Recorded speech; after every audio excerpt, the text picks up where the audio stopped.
Klingons are represented, to one extent or another, in almost every Star Trek project. Klingon characters appear on screen in 8 of the 13 Star Trek movies produced so far, and in every Star Trek TV series except, to date, Star Trek Strange New Worlds. Come on! Give Captain Pike a Klingon nemesis. It'll be fun, and creating Klingon characters ain't all that hard. Watch, I'll show you.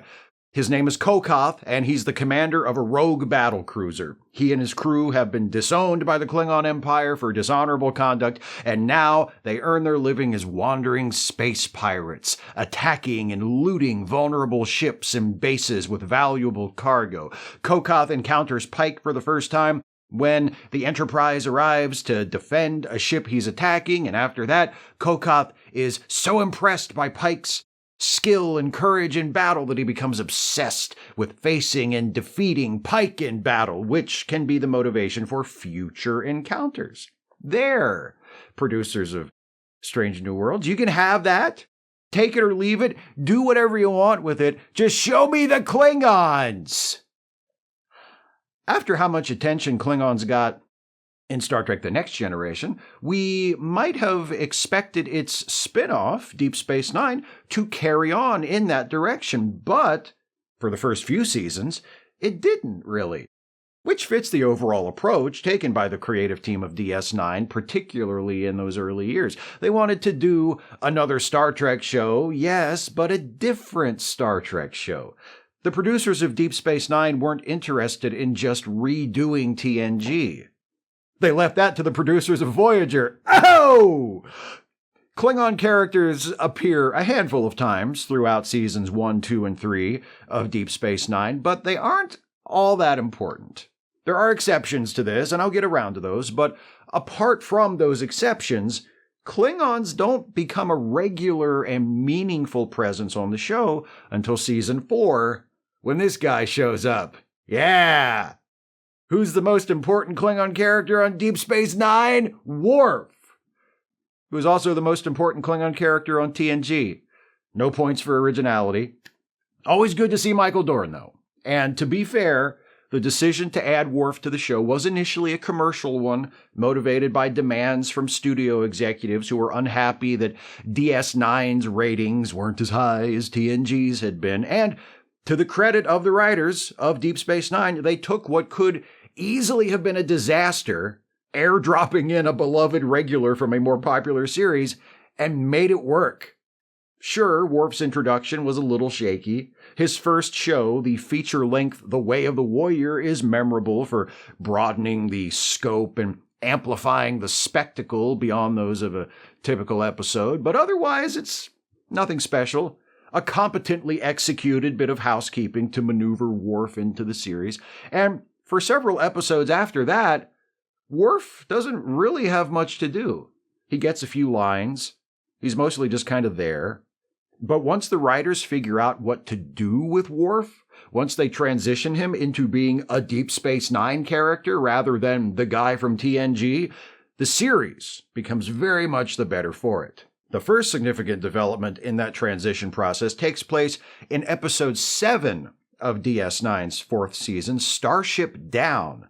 It's not really a Worf episode. It divides its running time more or less evenly between several members of the ensemble, but Worf's story is important nonetheless.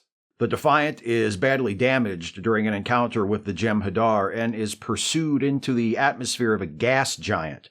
Captain Sisko is injured, so Worf takes command of the ship from engineering.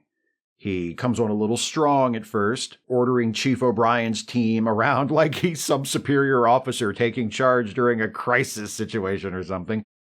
But then O'Brien tells Worf that he can't just expect these engineers to do what they're told to the best of their ability so the ship doesn't blow up. He has to encourage them and coddle them and meet them on their level. Worf's like, I guess the ship's blowing up then. That's not what happens. Worf makes the adjustment, they kill the bad guys, and everybody makes it home alive. Or all the ones we give a shit about do, anyway. One of Worf's major character arcs throughout his years on Deep Space Nine is his development from a security officer to a commander. It begins at the end of The Way of the Warrior when he swaps his gold uniform for a red one and is appointed Strategic Operations Officer, and really gets moving once the writers decide that Strategic Operations Officer means he's in charge of the Defiant when Captain Sisko's not commanding it personally. In Starship Down, we see Worf learning his first valuable lesson as a commander. Be nice to your engineers, or they'll get all pouty and let everyone die. Another long-term story the writers of DS9 tell with Worf has to do with his personal life, which frankly has been a bit of a shit show up until he arrives on Deep Space Nine. His baby mama Kalar is murdered by Duras. He meets younger hottie Bael, but she ultimately decides to stay with her parents in the secret former Romulan prison camp where she was born. He has a brief fling with Deanna Troi in Season 7 of TNG, until everybody involved realizes what a terrible idea that is and forgets about it for decades, until Worf randomly brings it up again so they can do a Worf Makes It Weird gag in Season 3 of Star Trek Picard.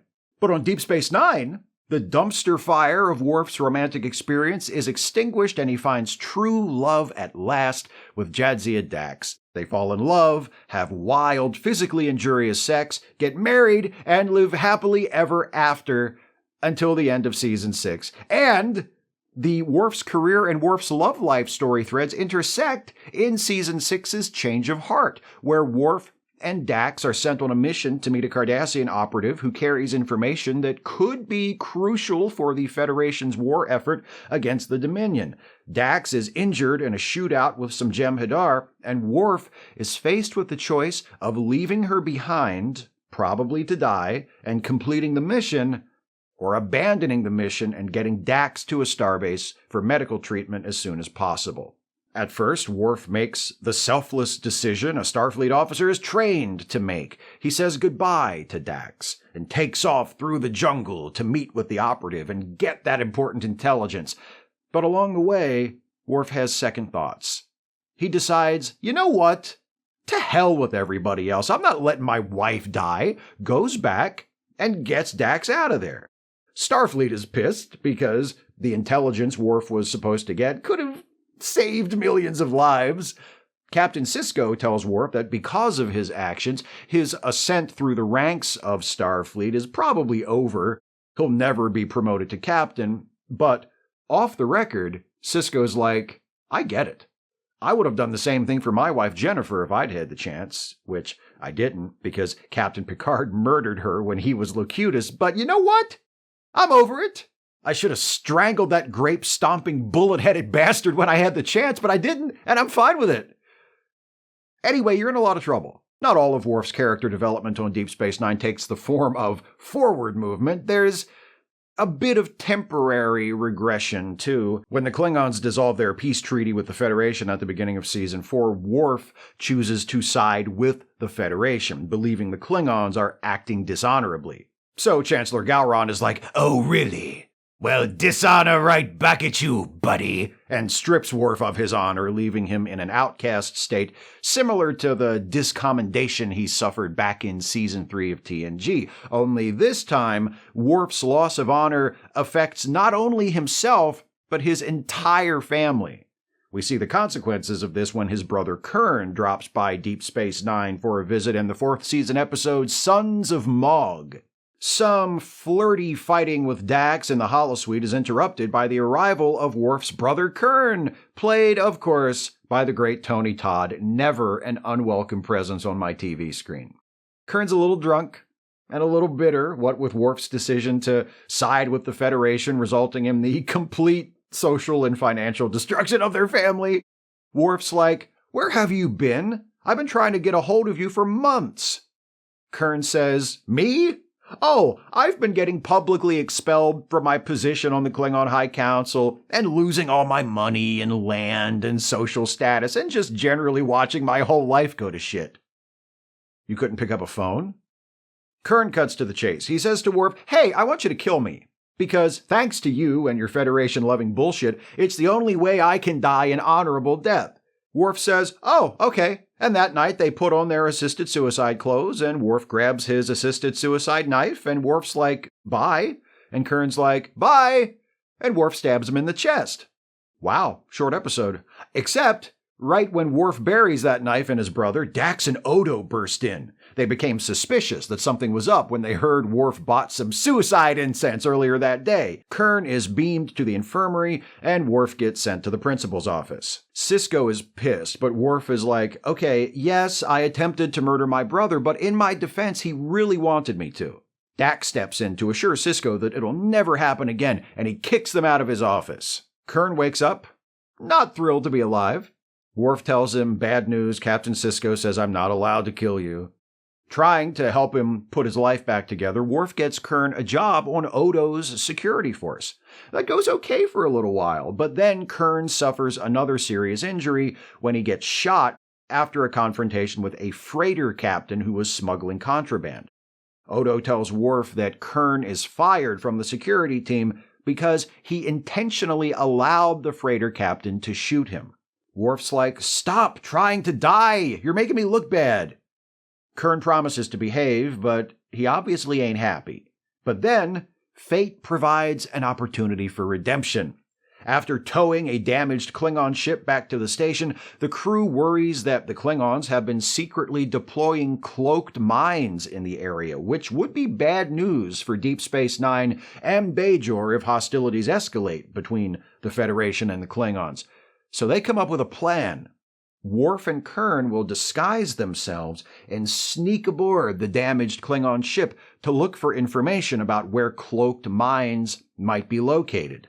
They do, and once aboard the Klingon ship, they get what they need to find and detonate all the mines, but they get caught by a member of that ship's crew, and Kurn pulls his gun and kills him. Worf says, did you have to kill him? Kurn's like, I can't kill myself. I can't kill someone else. Who's left for me to kill, dude?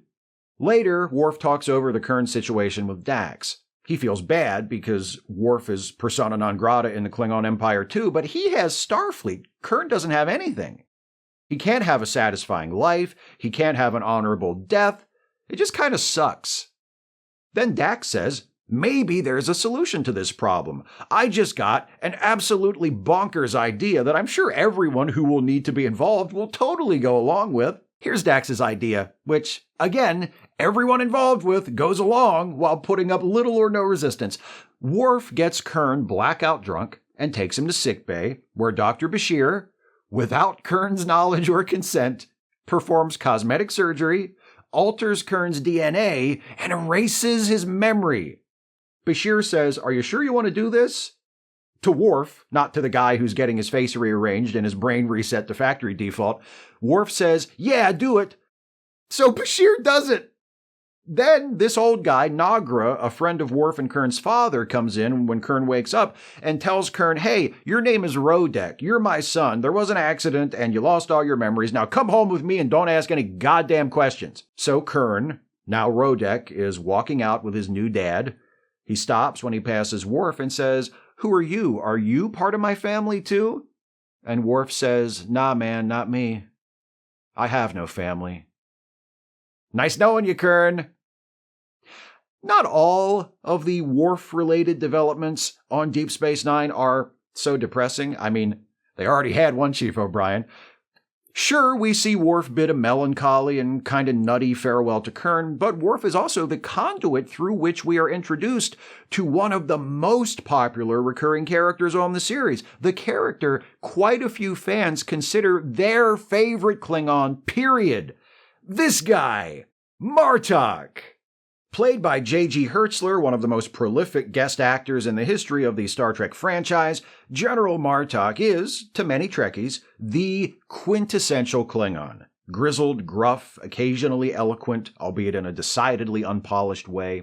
We first see him in The Way of the Warrior, the episode which also introduces Worf to Deep Space Nine, but when Martok returns the following year in Apocalypse Rising, the Season 5 premiere, he is revealed to be a changeling who has been impersonating the real General Martok. We don't meet the real Martok until more than halfway through Season 5 in the episode In Purgatory's Shadow, where he is revealed to be among the prisoners in the Dominion prison camp where Worf and Garrick are taken after being captured by the Jem'Hadar. In that episode, and its second half by Inferno's Light, Martok assumes the role of Mickey to Worf's Rocky Balboa, coaching and encouraging him as he faces one Jem'Hadar after another in an endless series of unsanctioned MMA fights. Martok, Worf, Garak, and Dr. Bashir, also a prisoner here having been replaced on DS9 by a changeling at some point in the recent past, escape the prison camp and return to Deep Space Nine. Captain Sisko requests that Martok remain aboard as commander of the Klingon forces stationed there. The Federation and the Klingons are friends again by this point. Martok accepts, and from then on, he's a recurring presence on the show. The bond formed between Martok and Worf in the prison camp is maintained and only grows stronger as time goes on. Worf helps Martok regain his swagger and killer instinct in his first mission back in command of his ship.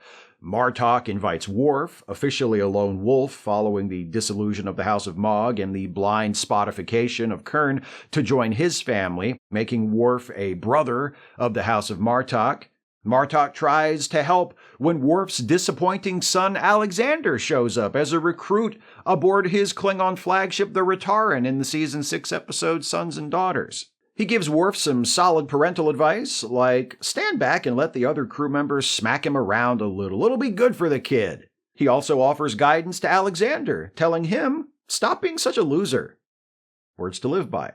When Worf and Jadzia's wedding rolls around several weeks later in the episode You Are Cordially Invited, we also meet Martok's wife, Sirella. She is delightful in her own right and allows us to see a side of Martok we might not have expected. The long-suffering, henpecked husband. Sirella's first words to Martok upon arriving on Deep Space Nine are, "You've gained weight and your hair is going gray." To which Martok replies, with resignation, "My deterioration is proceeding apace." They exchange a bit more low-key snark, then Sirella walks away to find Jadzia and take up her mantle of mother-in-law from hell to be. Martok watches her go and says with obvious admiration, "Magnificent, isn't she?" Oh yeah, he's into her. J.G. Hertzler and others have compared Martok and Sirella to Benedict and Beatrice from Shakespeare's Much Ado About Nothing.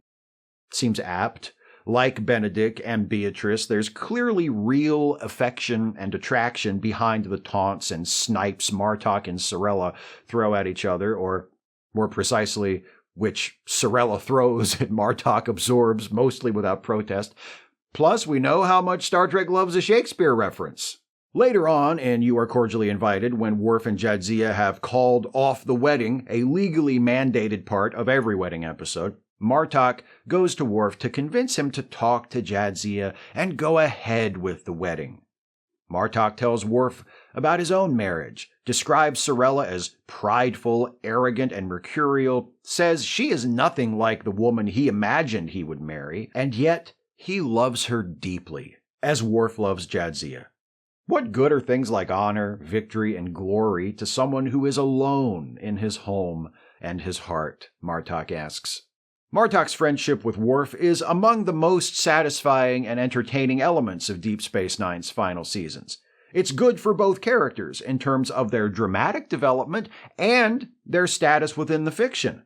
Martok's closeness to Worf pays off big time for him when, in the show's 7th and last season, Martok, that Klingon among Klingons, is elevated to the highest office in the Empire, Chancellor of the Klingon High Council. This elevation occurs in the episode Tacking into the Wind, late in Season 7, and in order to talk about it, I need to bring in another old friend from TNG.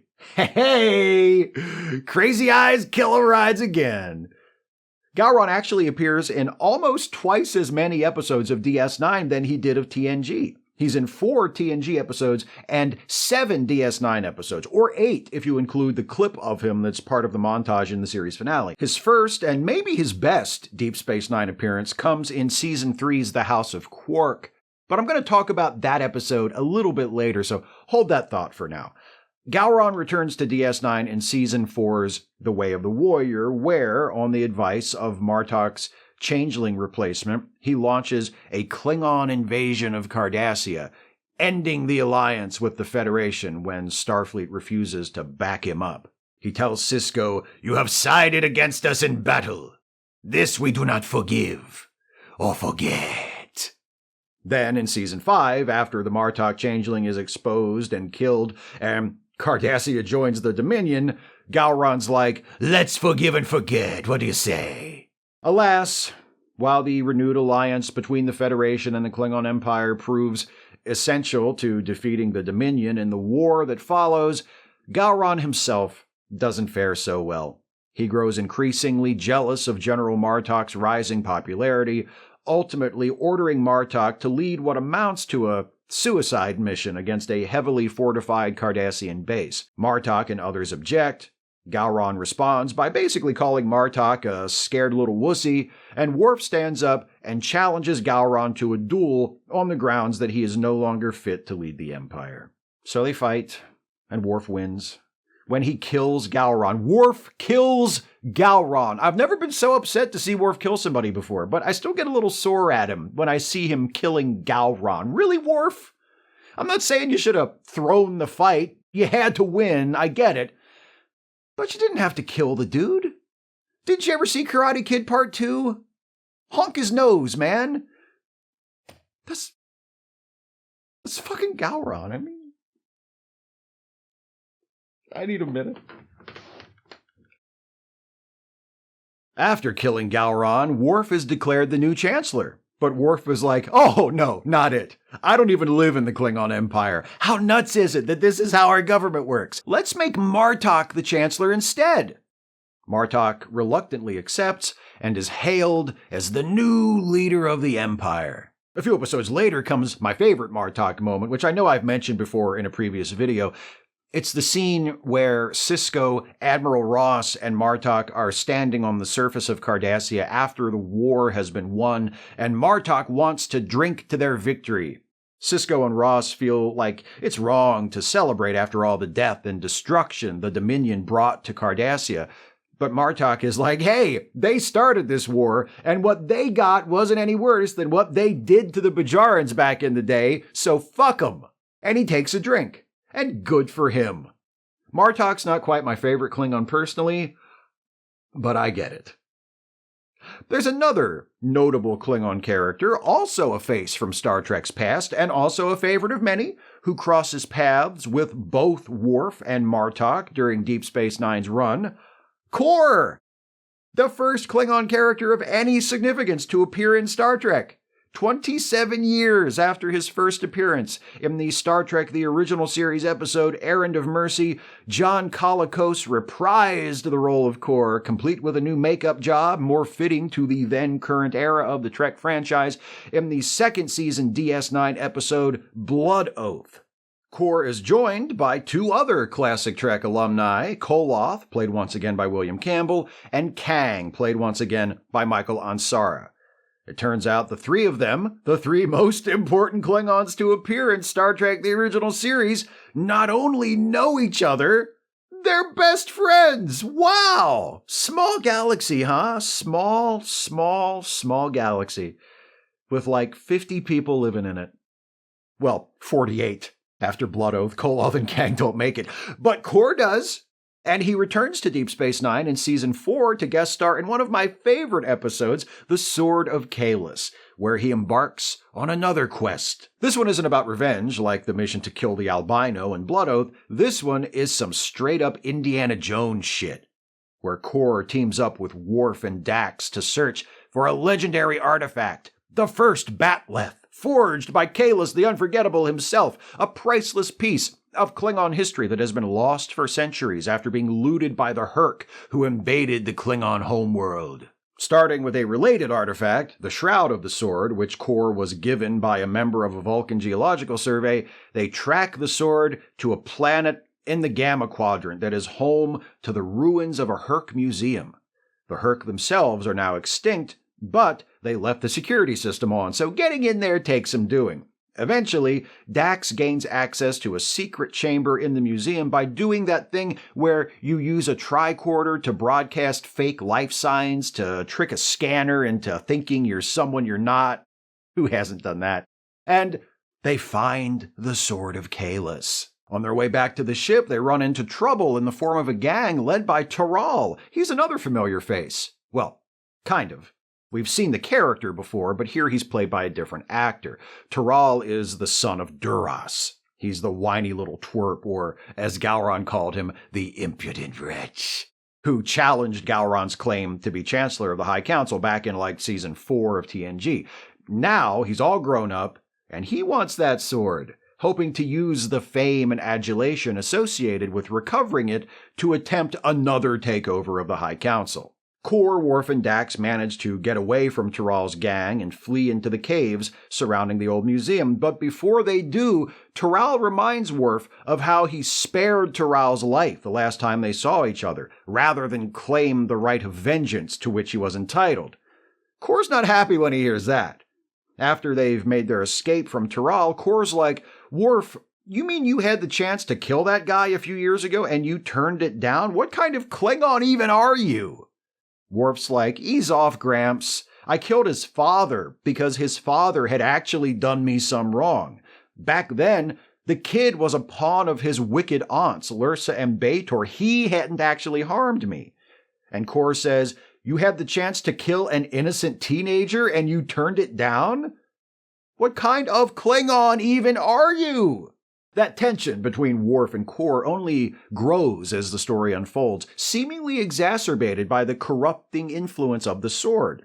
Within a few scenes, both Kor and Worf are confidentially telling Dax of their plans to take the sword back to the Klingon homeworld and declare themselves the new ruler of the Empire. The longer this goes on, the more Michael Dorn starts to play Worf like Adam West's Batman being seduced by the dark side, and the happier I get. Eventually, they run into Toral's gang again. Kor and Worf take turns using the Sword of Kahless to kill everybody. Or maybe not, I don't know. They win the fight, is the point.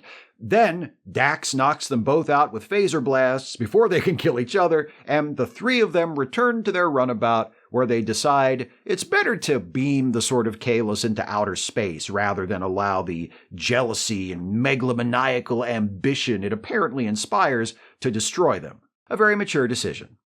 Kor comes back one more time in the 7th season episode, Once More Unto the Breach. I told you they love Shakespeare. In this episode, Kor drops in on Worf to ask a favor. He wants to get in on the action of the Dominion Wars so he can go out in a blaze of glory. Seems like the sort of request any Klingon would understand. So Worf goes to General Martok and says, "Hey, I'm friends with the legendary warrior Kor, and he'd like to command a combat mission, which I'm sure won't be a problem, so what do you say?" And Martok's like, "I say fuck him, and furthermore, fuck you for asking." Later on, Worf approaches Martok again to ask about Kor, and Martok says, "Was my previous statement of fuck him and fuck you somehow unclear?"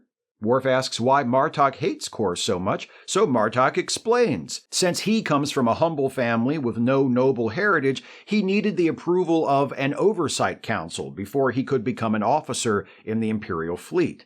His application was rejected by Kor, who served on the council, and barred Martok from becoming an officer or from even enlisting, because he objected to someone so lowborn joining the elite ranks of the Klingon military. So Martok was forced to take a position as a civilian worker aboard a ship, and eventually earned a battlefield commission by helping to fight off a Romulan boarding party. Worf had no idea, and understands Martok's bitterness. But he's also sympathetic to Kor, so he uses his authority as Martok's second-in-command and appoints Kor to the post of third officer aboard Martok's ship, which is about to carry out a dangerous raid on a series of key Dominion outposts. Martok isn't pleased, but he allows it, telling Worf that he is responsible for Kor. Making Kor the ship's third officer turns out to be a mistake. Martok's fleet arrives at the first target, comes under fire, and both Martok and Worf are temporarily incapacitated. Kor takes command and immediately lapses into a delusion that it's like 100 years ago and he's attacking a Federation outpost alongside his old friend Kang. Martok regains his senses and takes control of the ship again before too much damage is done, but Kor's epic senior moment gets him kicked off of the personnel roster. Later in the mess hall, Martok makes fun of Kor in front of the others, but when Kor doesn't fight back and instead meekly advises the crew to savor their youth while it lasts before walking out, Martok starts to feel bad. He talks to Worf, and they agree to ask Gowron to find a suitable position for Kor back on the homeworld. As it happens, that's not necessary. A superior Jem'Hadar fleet is bearing down on the Klingons and will catch up to them before they can reach reinforcements, but Worf has an idea. With a skeleton crew, he can take command of one of the other ships in Martok's attack fleet, use it to force the Jem'Hadar ships to drop out of warp and engage them in battle. Worf's ship will surely be destroyed, but the action should delay the enemy long enough to allow the rest of Martok's fleet to get away. Kor hears about Worf's plan, finds Worf in the hallway, and knocks him out, and takes command of the other ship himself. It is Kor who stops and delays the Jem'Hadar fleet long enough for his comrades to get away. Once Martok and the others realize Kor has succeeded and has died in glorious battle, Martok raises a toast to Kor, a noble warrior to the very end. The officers on the bridge all sing in Kor's honor. All but Martok, that is, who stands there like, I toasted the old bastard, I ain't singing to him too. So let's see. We've talked a lot about Worf, hit most of his major beats in DS9. Oh, I should probably mention, just for the sake of completion, that in the series finale, Martok asks for Worf to be appointed the Federation ambassador to the Klingon Empire, so they can keep hanging out on the homeworld, I guess. That lasts until the next Star Trek movie, Nemesis, where Worf is just kinda back at his old job on the Enterprise with no explanation other than one line in a deleted scene, which I wouldn't have minded if Nemesis had given Worf anything remotely interesting or important to do, and also if it wasn't the worst Star Trek movie ever made by several fucking light years. Who else we got? I covered Worf's relatives, Kurn and Alexander. I covered Martok, mentioned Sirella, Gowron? Kor, plus Kang and Koloth, who also dropped by for an episode. What other important Klingons from DS9 haven't I talked about yet? Ah, of course! I did say I was going to get back to House of Quark later, didn't I? Well, guess what? It's later! Hi, Grilka! The House of Quark is from early in Deep Space Nine's third season. Before we meet Grilka, we meet her deadbeat, and soon enough, just dead, husband Kozak, a drunken oaf who within a matter of moments has managed to accidentally kill himself in a fight with Quark, doing what any good businessman or shameless hustler, what's the difference, would do in this situation. Quark capitalizes on the tragedy to boost his bar business by claiming to anyone who will listen that he killed Kozak, a Klingon warrior, in fair and honorable combat. Quark's thrilling line of self-aggrandizing horseshit does succeed in attracting more customers, but it also attracts the attention of Dagor, who accosts Quark in the corridor and announces himself as Kozak's brother. Dagor demands to know how Kozak died and threatens to kill Quark if Kozak did not die honorably. So Quark does what any good businessman or amoral narcissist, what's the difference, would do, and tells Dagor what he wants to hear, that Kozak died honorably. That gets Quark out of trouble with Dagor and into trouble with Grilka, who arrives on Deep Space Nine a bit later to drug Quark and abduct him to the Klingon homeworld. Here's Grilka's problem, as explained to Quark by her right-hand man Tumek. She and Kozak had no children, which means, now that he's dead, Kozak's house has no leader. Dagor lied to Quark. He's not Kozak's brother. He's Kozak's major creditor, and he's been trying to get his hands on Kozak's assets for years. Now that Kozak is dead and his house is without leadership, Dagor will be able to swoop in and grab it up without much trouble. And the reason this is all Quark's fault is that if Kozak had died in an accident, which is what really happened, then Grilka could have asked the High Council for a special dispensation that would allow her to become leader of the house, even though she's a woman, and in Klingon society, women ain't shit. Except for the times when they are. But since Quark, the only witness, has insisted repeatedly that Kozak died an honorable death, there's only one way for Grilka to keep Dagor from taking everything she has. She has to marry Quark. Of course she does. Because Klingons. There's a tradition which allows the widow of a Klingon who dies in honorable combat to marry the guy who killed her husband and make that guy the new head of the house when there is no male heir to take over. So Grilka marries Quark, and Quark becomes the head of what used to be called the House of Kozak, but is now called the House of Quark. Gowron has all this explained to him, and he needs a few days to think about it before he decides what to do. While they're waiting, Quark takes a look at Kozak's records and discovers evidence that Dagor has been waging financial war against Kozak and Grilka for years, buying up Kozak's debt, taking steps to devalue his property, and generally trying to weaken Kozak as much as possible so he could move in for the kill. Quark presents his evidence to the High Council, but Gowron's eyes glaze over and he throws his tablet across the room and says, "Enough of this finance bro bullshit. Dagor, this Ferengi has accused you of attempting to bring down a great house by fucking with its money. What is your response?" And Dagor's like, "My response is this Ferengi has been talking shit and now it's time for him to get hit. I challenge him to a duel." At first, Quark tries to sneak away, but Grilka catches him. She's so disappointed in his cowardice that she tells him to leave. She doesn't want him in her house. But Quark, as all regular DS9 viewers know, has much more of a conscience than he would like to have, so he turns up for the duel the next day after all. But he doesn't intend to fight. Instead, he throws away his bat'leth and tells Dagor to just kill him. "Me fighting you would just be an execution," he says, "so go ahead and execute me, if that's what you want. I hope your children and grandchildren enjoy the story of how you rose to greatness by killing a helpless Ferengi." Dagor's like, "Works for me," and he's about to kill Quark when Gowron steps in like, dude, I thought you were better than this. We do not murder unarmed Ferengi. We are Klingons.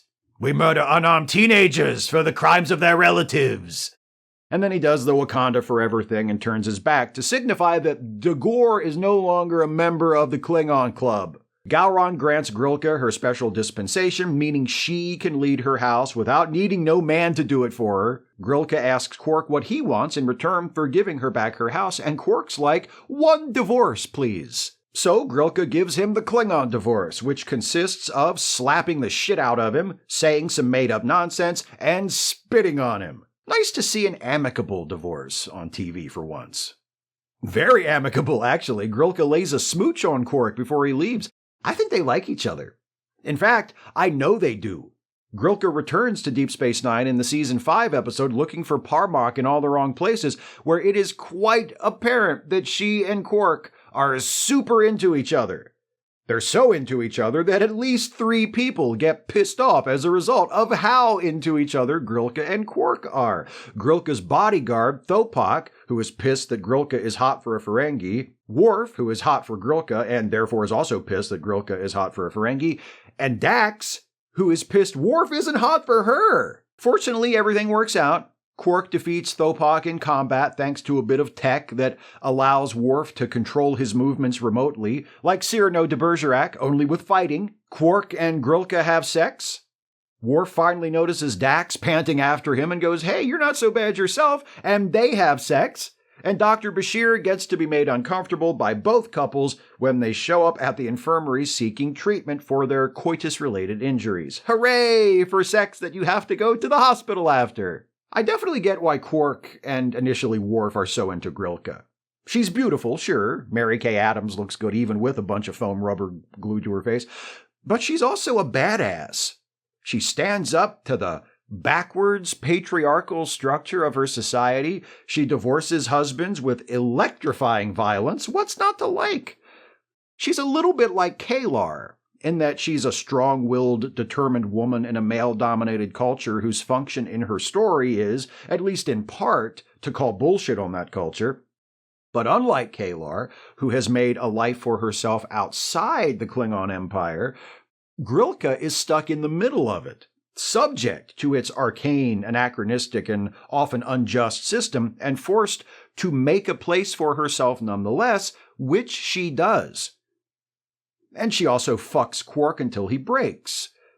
The obvious joke to make here is there's no accounting for taste, but I'm not going to go there. Quark isn't everyone's type, but I understand why he might be appealing to some. He is quite the clothes horse. So no, I'm not going to crack wise about Grilka jumping and subsequently breaking Quark's bones. I wouldn't do Quark like that. I wouldn't do Quark like that either. So that's Grilka. Any other Klingons of note from Deep Space Nine I'm forgetting? Oh, how about Ch'pak from Rules of Engagement in Season 4, played by the great Ron Canada, who, strangely enough, is from New York. Ch'pak is interesting for a couple of reasons. He's one of the few male Klingons we ever see in any Star Trek production who is something other than a warrior. He's an attorney, and he's come to Deep Space Nine to argue that Worf should be extradited to the Klingon Empire to stand trial for his role in the destruction of a Klingon civilian transport ship. Ch'pak's strategy is, in effect, to show that Worf is not a true Klingon warrior either, but that he is desperate to prove himself one, which is why he fired on an unarmed ship. He was, as Ch'pak says, lost in the bloodlust of combat. Ch'pak ultimately loses the case, but not before kinda sorta proving his point by goading Worf into attacking him, an unarmed opponent, by questioning his courage while Worf is on the witness stand. You know, sitting here running through all these characters one after another, I notice a pattern, something most of these notable Deep Space Nine Klingons have in common. They're outside the established norm. TNG spent most of its Klingon-centered episodes showing us what typical Klingons are like and contrasting them with Worf. But DS9 shows us the atypical Klingons, the exceptions to the rule, the ones who cut against the grain. Kor, the aging warrior grasping pathetically but ultimately nobly for one last measure of glory. Grilka, the woman seeking to take control of her own household in a society where only men are supposed to do that. Ch'pak, the lawyer from a world of warriors. And oh yeah, this guy, who runs a restaurant on Deep Space Nine's promenade, the Klingon chef. Chef. Slapping a handful of live worms on a plate. That's cooking. Anyway, we also get those who are more representative of what we're told Klingons are supposed to be, like Martok, though even he is eventually revealed to be somewhat atypical in his society, a commoner from a humble family who, through fate plus his own labor and determination, eventually rises to lead his entire nation. But I think the overall character of the Klingons of Deep Space Nine is defined more by the outsiders, the misfits, which ironically means they fit right in with everyone else on the series. And what better representative could all of those characters have than Worf? He arrives on the series as an outsider, literally imported from another show. He finds himself once again alienated from the world of his birth, but then, as he grows, matures, finds love, changes, and fashions a new life for himself, eventually comes full circle. When Worf leaves Deep Space Nine in the series finale, he's on his way to take up his post as an ambassador on the Klingon homeworld, which, for the first time since he was a young child, will be his homeworld. The Klingon who was raised by humans, who has struggled and yearned for as long as we've known him to find a way to return to his people while still remaining true to himself, is about to do that very thing. It's one of the most beautiful, poetic, and satisfying character arcs in all of Star Trek, never mind